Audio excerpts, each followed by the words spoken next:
Hi guys, sa video ito ay isi-share ko sa inyo ang mga iba pang impormasyon tungkol sa Yakap ng PhilHealth program. Mga benepisyo sa ilalim ng Yakap program ay number 1, libreng check-up, number 2, libreng laboratory test, 3 is yung cancer screening test, and syempre yung 4 ay sa libreng gamot. Sino ang pwedeng makapag-avail ng Yakap program? Lahat po ay pwedeng makapag-avail ito basta kayo po ay member. At ang ilan sa pwedeng makapag-apply ng program na ito ay number 1, yung mga government employee, self-earning individual, professional practitioner, overseas Filipino worker or OFW, indigents, beneficiary of Pantawid Program Pampamilya, senior citizen, kasambahay, lifetime members, solo parents, person with disability or PWD, infant, and syempre yung mga children under 21 years old. Para mangyari yon ay kailangan mag-registered sa mga Yakap Clinic. Paano malaman ang mga available Yakap Clinic? Pumunta sa egov.ph sa mga apps. Tapos hanapin ang PhilHealth at pindutin ito. Tapos ay i-continue mo ang paggawa ng account. Tapos may makikita ka sa bandang kanan, sa ibaba. At i-click mo ito. Hanapin mo kung saan ang Yakap na malapit sa inyong lugar. Ilagay ang barangay at may kita mo kung saan ka pwede pumunta. Paano magagamit ang programang ito? Magpunta lamang sa Yakap Clinic kung saan ka nagparehistro. Magpa-check up at sila na ang magsasabi ng mga kailangan mong sundin at gawin sa laboratory kung kinakailangan. Sila ang magbibigay ng referral kung ano ang susunod na hakbang. Sila din ang magbibigay ng reseta ng mga kakailanganin mong gamot. Mga frequent asked question tungkol sa Yakap program ay atin pong alamin. Ang tanong dito ay ano-ano ang benepisyo ng PhilHealth Yakap? Katulad na nga po ng sinabi ko kanina, sakop ng PhilHealth Yakap ang mga sumusunod: libreng check-up sa Yakap Clinic, laboratorio mula sa Yakap Clinic, at cancer screening test, libreng gamot na maaaring makuha sa accredited na botika, batay sa kailangan ng pasyente at rekomendasyon ng doktor. Mahalaga na hintayin ang anunsyo sa listahan ng participating pharmacies at health facilities kung saan maaaring ma-avail ang libreng gamot at cancer screening test. Sumunod na tanong ay saan maaaring makuha ang PhilHealth Yakap? Ang mga PhilHealth accredited Yakap Clinic ang siyang magbibigay ng serbisyo sa miyembro. Maaari kang mamili ng Yakap Clinic kung saan ka magpaparehistro. Kailangan mo rin iparehistro ang iyong dependents. Maaaring sa kaparehong Yakap Clinic o sa ibang Yakap Clinic kung saan sila mas malapit upang makatanggap din ng mga benepisyong ito. Tignan sa egov.ph app o sa website ng PhilHealth ang listahan ng accredited na Yakap Clinic katulad ng minonstra natin kanina. Maaari ding magsadya sa malapit na PhilHealth office o sa mga sumusunod na touchpoints. Maaaring tumawag lang sa kanilang numero 866-225-88 24/7 bukas po sila, or mag-email sa actioncenter@philhealth.gov.ph o tumawag gamit ang click to call sa PhilHealth website https://www.philhealth.gov.ph. Sumunod na tanong ay kailan maaaring magamit ang PhilHealth Yakap? Kung mayroon ka ng PhilHealth Identification Number or PIN, maaari nang magparehistro sa mapipiling Yakap Clinic. Maaaring magparehistro sa PhilHealth Yakap sa pamamagitan ng mga sumusunod: egov.ph o PhilHealth Member Portal o PhilHealth offices sa buong bansa. Kung rehistrado na, maaari nang pumunta sa Yakap Clinic para sa unang konsultasyon o first patient encounter. Paano magagamit ang PhilHealth Yakap?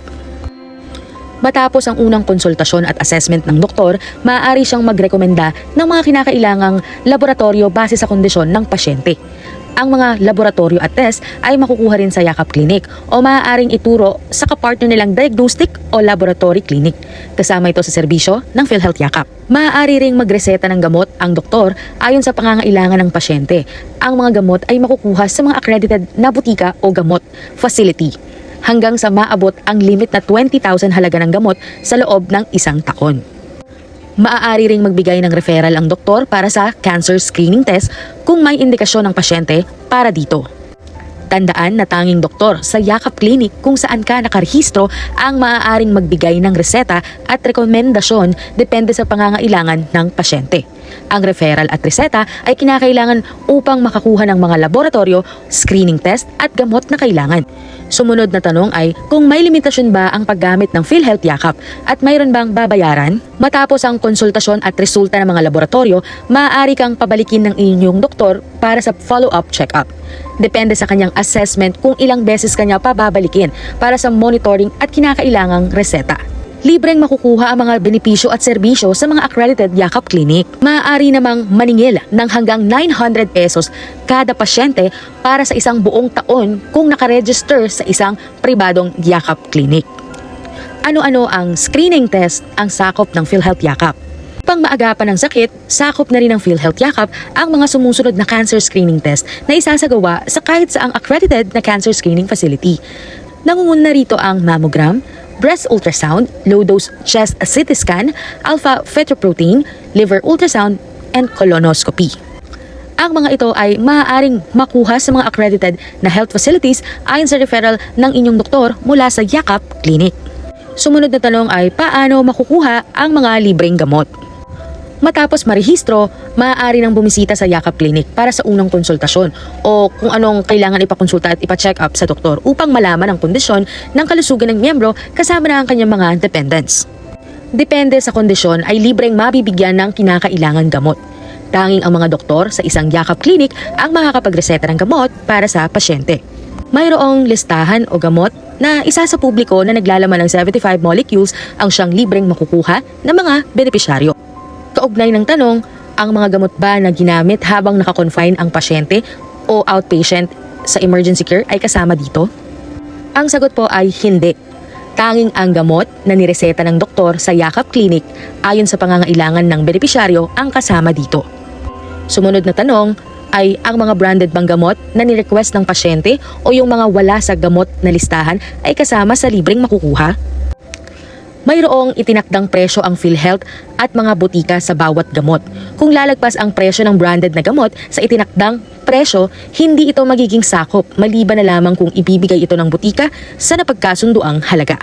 Ano ang dapat na ipresenta sa Yakap Pharmacy para makakuha ng gamot ang benepisyaryo?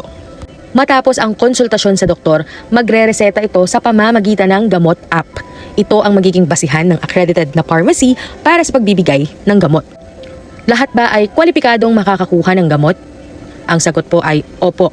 Ito ay kailangan ng pasyente at nireseta ng inyong doktor ng Yakap Clinic.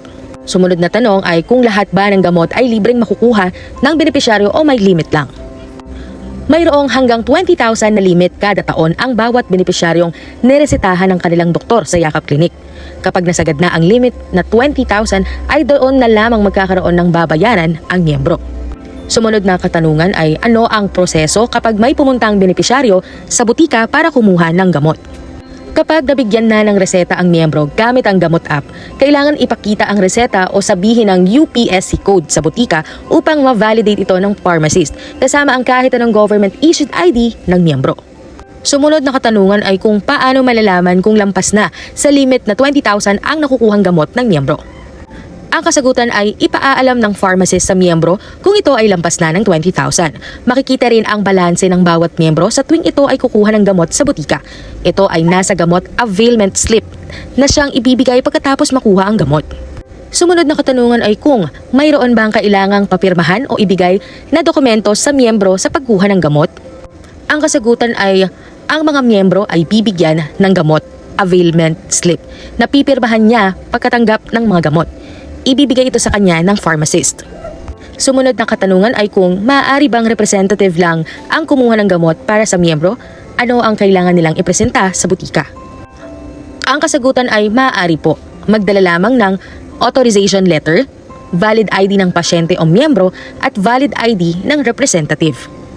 Ilan lamang ito sa mga katanungan at paglilinaw tungkol sa Yakap PhilHealth Program. Para sa iba pang katanungan ay pumunta lamang po sa www.philhealth.gov.ph/yakap para makita nyo po doon ang mga iba pang katanungan at kasagutan mula sa PhilHealth. Mag-comment lamang po dito sa ating comment section at sasagutin po natin sa abot ng ating makakaya ang inyong mga katanungan. Kung bago ka lang dito sa ating YouTube channel ay mag-subscribe na po kayo. Thank you guys for watching my videos, and for more information, please like, comment, and subscribe. Bye!